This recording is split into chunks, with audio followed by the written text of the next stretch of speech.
तुम स्मार्ट हो पर फिर भी लोग तुम्हें सीरियसली क्यों नहीं लेते? शायद तुम सही बोलते हो, लॉजिकल बातें करते हो, पर गलत तरीके से। चार्ल्स ड्यूहिक कहते हैं कि लोग उन्हें सुनते हैं जो सिर्फ बोलते नहीं हैं, समझ के बोलते हैं। सुपर कम्युनिकेटर्स वो लोग होते हैं जो बिना चिल्लाए भी आपका टेंशन ग्रैब कर लेते हैं। और अगर तुम भी चाहते हो कि तुम्हारी बात सिर्फ सुनी नहीं बल्कि मानी भी जाए, तो ये वीडियो तुम्हारे लिए है। अब जरा एक सिनेरियो के बारे में सोचो। तुम्हारे एक फ्रेंड जो कि डिप्रेस्ड है, तुम उसके पास गए उसे कंसोल करने और बोला कि छोड़ना यार, सब ठीक हो जाएगा। लेकिन उसने तुम्हारी बातों को अवॉइड कर दिया। क्यों? क्योंकि तुमने प्रैक्टिकल मोड में रह के उसे रिप्लाई दिया, जबकि वो खुद इमोशनल मोड में था। और ये गलती हम सब करते हैं। चार्ल्स कहते हैं कि हर कन्वर्सेशन ना 3 मोड्स में होती है। प्रैक्टिकल, जिसमें फैक्ट्स और टास्क आ जाते हैं। इमोशनल, जिसमें फीलिंग्स और इनसिक्योरिटीज आती हैं। एंड सोशल, जिसमें स्टेटस और डायनामिक आता है। और अगर तुम गलत मोड में गलत सिचुएशन में बात कर रहे हो ना, तो तुम्हारे कनेक्शन डिस्कनेक्ट हो जाते हैं। एक और रियल लाइफ एग्जांपल से समझो। तुम ऑफिस मीटिंग में एक आइडिया प्रपोज करते हो और तुम्हारा बॉस सिर्फ हाँ ठीक है बोल के आगे बढ़ जाते हैं। तुम फ्रस्ट्रेट फील करते हो, लेकिन क्या पता तुम्हारे बॉस का स्टेट ऑफ माइंड उस टाइम पे थोड़ा स्ट्रेस था। शायद सीनियर मैनेजर का कोई प्रेशर होगा या डेडलाइन का प्रेशर। तुम्हारा आइडिया बुरी तरह से रिप्रेजेंट नहीं हुआ था। बस उस वक्त तुम्हारे बॉस का मेंटल मोड कुछ और था, और यही तुम्हें समझना है। पहले समझो कि सामने वाला आदमी कौन से जोन में है, और फिर उसी मोड में तुम्हें उन्हें रिप्लाई करना है। और यही होती है एक सुपर कम्युनिकेशन की पहली टेक्निक। दूसरी पावरफुल टेक्निक, जब तुम किसी की बात को रिपीट करते हो, जैसे तुम ये कहना चाह रहे हो कि तुम्हारा वर्कलोड ज्यादा हो गया है, राइट?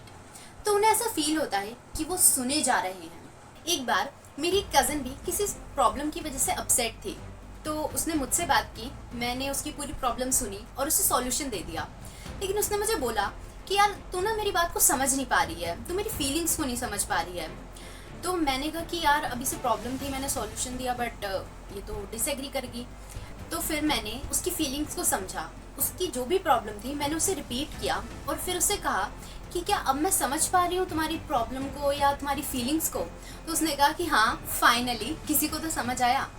तो ऐसी ही लूपिंग टेक्निक काम करती है कि अगर तुम किसी की बात को रिपीट करते हो तो एक ट्रस्ट बिल्ड करते हो।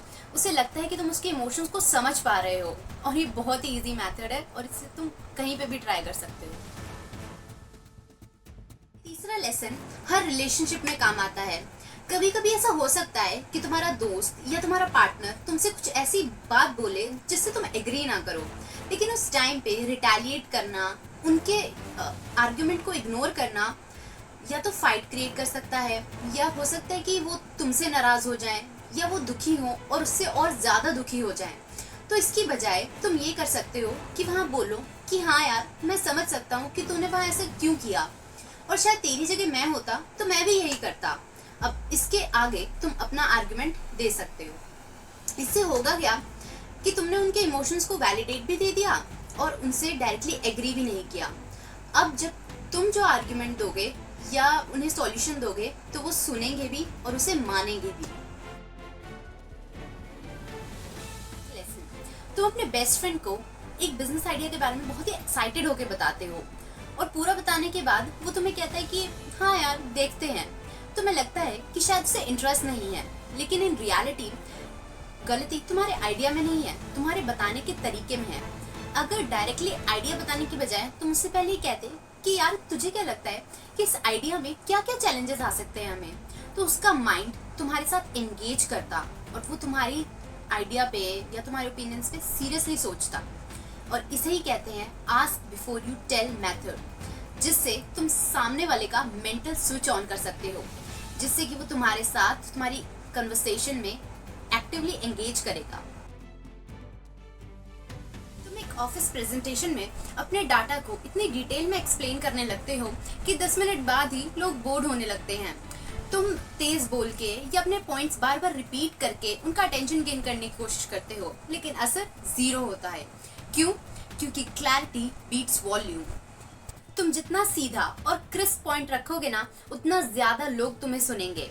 जैसे अगर तुम ये सिर्फ एक लाइन बोलो कि अगर हम इस प्लान को फॉलो करते हैं तो हम अपनी कॉस्ट 20% तक रिड्यूस कर सकते हैं।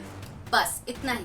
तब देखना कि लोग तुम पे जेन्युइनली फोकस करने लगेंगे। हमने जो लेसन सीखे हैं उनका एक क्विक रिकैप कर लेते हैं। फर्स्ट पॉइंट, पहले समझो सामने वाला किस मोड में है, प्रैक्टिकल, इमोशनल या सोशल। पॉइंट 2, मोड मैच करो तभी कनेक्शन बनेगा। पॉइंट 3, लूपिंग करो, सामने वाले की बात को रिपीट करके कंफर्म करो। पॉइंट 4, फीलिंग्स को वैल्यू दो बिना अपने ओपिनियन कॉम्प्रोमाइज किए।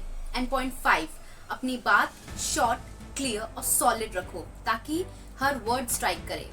एंड एक बोनस टिप, अपनी कन्वर्सेशन को ना रिकॉर्ड करो और फिर उसे सुनो, देखो कि उसमें क्या गलती है और उसे करेक्ट करो।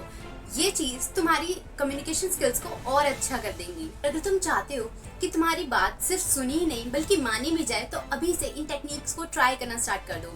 And if like this video, do subscribe my channel and I will see you next time. Till then take care and happy reading.